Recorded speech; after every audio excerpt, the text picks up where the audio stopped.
Bonjour et bienvenue sur le plateau d'MMPS News. Aujourd'hui, nous allons parler d'un sujet délicat qui est Daesh et plus précisément son économie. En effet, deux chefs s'opposent, Al-Zawahiri qui est à la tête d'Al-Qaïda et Al-Baghdadi qui est à la tête de Daesh. Mais Daesh n'est pas qu'un simple groupe terroriste, c'est également un véritable État.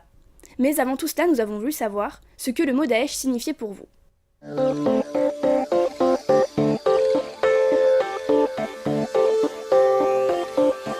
L'État islamique est très compliqué pour moi parce que déjà je suis breton donc on est un État indépendant. Non après il y a des extrémistes un peu partout, qu'ils soient islamiques ou pas. L'État islamique, Daesh, etc. Bon, ça, ce sont des extrêmes. On a eu des extrêmes dans la religion catholique, dans la religion protestante.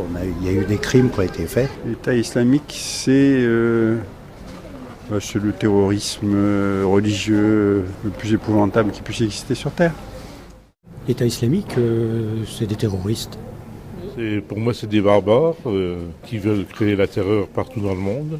Un regroupement de personnes qui, sous le nom de islam, se permettent de faire passer leurs idées. Que représente pour moi l'État islamique ? Rien. Je ne définirais pas tout ça comme ça. Donc, c'est des montages faits par les journalistes, par la politique politicienne.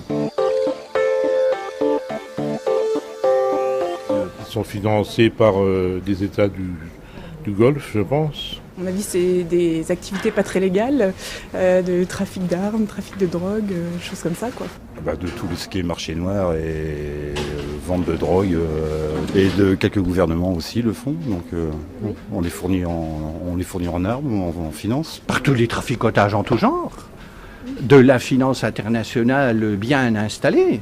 C'est pas du petit traficotage comme on vend un bâton de shit ou je sais pas quoi. Ils utilisent le racket, tout ce que peut utiliser la pègre. C'est une économie qui est basée sur la terreur, donc c'est ce qu'il y a de plus monstrueux à imaginer. Ils le trouvent parmi des industriels, parmi des industriels dans l'armement. Je veux dire, vous savez, l'armement, c'est tellement important. Même nous, en France, on vend des armes à certains pays qui, du jour au lendemain, peuvent basculer dans des régimes qui sont extrêmes. Il faut interroger la finance internationale. Il faut interroger toute l'économie mondiale, toutes les mafias et tous les réseaux mafieux. Il faut interroger toutes les fuites de capitaux dans les paradis fiscaux. Il faut interroger toute l'économie du pétrole. Il faut interroger l'économie de la prostitution. Il faut interroger l'économie des drogues, etc. Et tout ça. Donc, c'est tous des financements qui échappent complètement au petit contrôle du petit citoyen. Donc, on nous cache tout, on nous dit rien, comme disent certains. Pour débattre de ce sujet délicat, nous avons trois invités autour de la table. Pauline Meister, ministre de l'économie, Solène Nedelec, ministre de la femme, de la famille et de l'enfance, et Manon Cherrier, expert en terrorisme. Donc, Manon, que savez-vous des ressources de Daesh ? Alors, quand on parle d'économie de Daesh, nous pensons le plus souvent au marché de l'industrie et notamment au pétrole, car c'est une des ressources qui finance le plus cet État.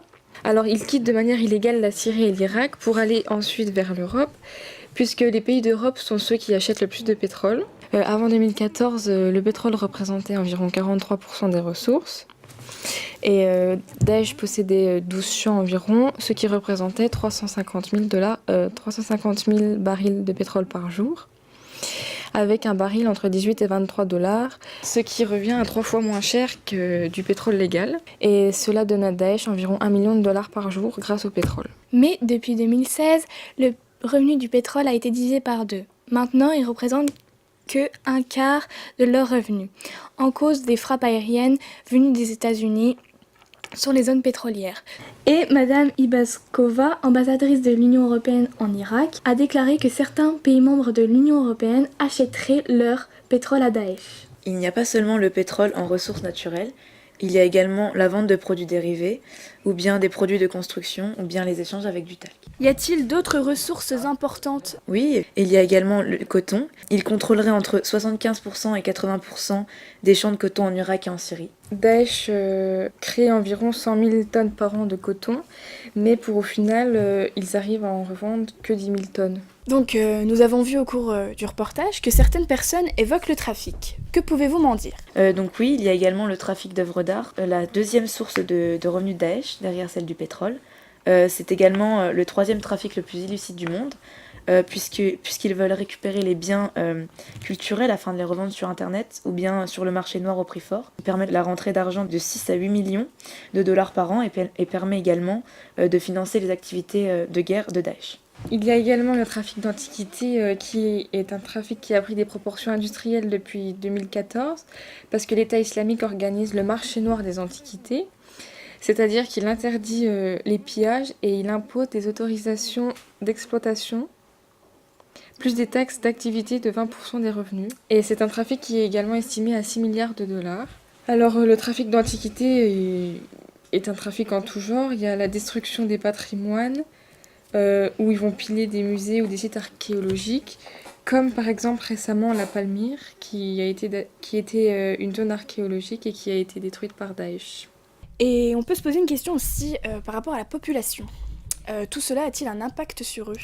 Oui, effectivement, parce que Daesh taxe la population des territoires conquis. Cela représente 10 millions de personnes taxées tous les jours, tous les ans, tous les mois. Très bien, donc on a parlé des ressources, du trafic, mais quel est le côté vraiment sombre donc au niveau de leur économie ?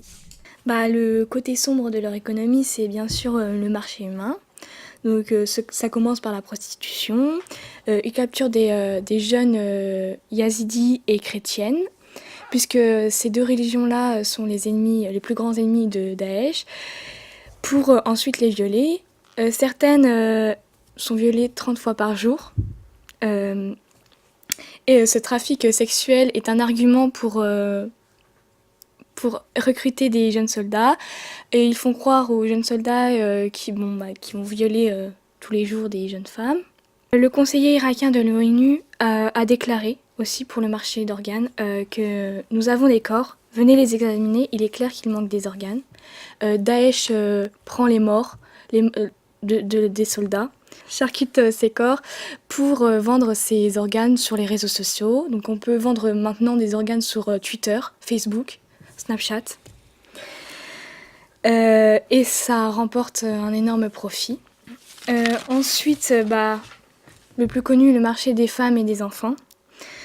Donc c'est encore une fois les femmes yazidis et chrétiennes qui sont vendues. Si on a entre 1 an et 10 ans, nous sommes vendus 138 €. Entre 10 ans et 20 ans, 104 €. À partir de 30 ans, 52 €. Et à partir de 40 ans, 35 €. Donc on sait que Daesh gagne de l'argent donc, grâce à toutes ses ressources et les trafics, mais où va tout cet argent ? Le terrorisme est bien sûr la principale activité de Daesh. Il possède des armes provenant de 25 pays différents, dont beaucoup de la Russie, comme le AK-47. Ils ont des armes de combat, des armes anti-aériennes, des armes anti-chars, des tanks, plus de 650 000 tonnes de munitions et de bombes, des mortiers, enfin tout pour faire des attentats. Daesh recrute environ 60 soldats par mois. Et en 2014, ils étaient environ 3000 soldats à faire des attentats partout dans le monde. Et il faut savoir aussi qu'un attentat coûte 10 000 €, donc c'est rien par rapport à ce que Daesh gagne. Donc ils investissent également leur argent dans la propagande, qui représente 2,8% des dépenses totales.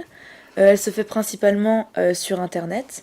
Afin de recruter des soldats, ils font des films de propagande avec les moyens hollywoodiens. Ils communiquent grâce à des messageries privées disponibles via des applications mobiles.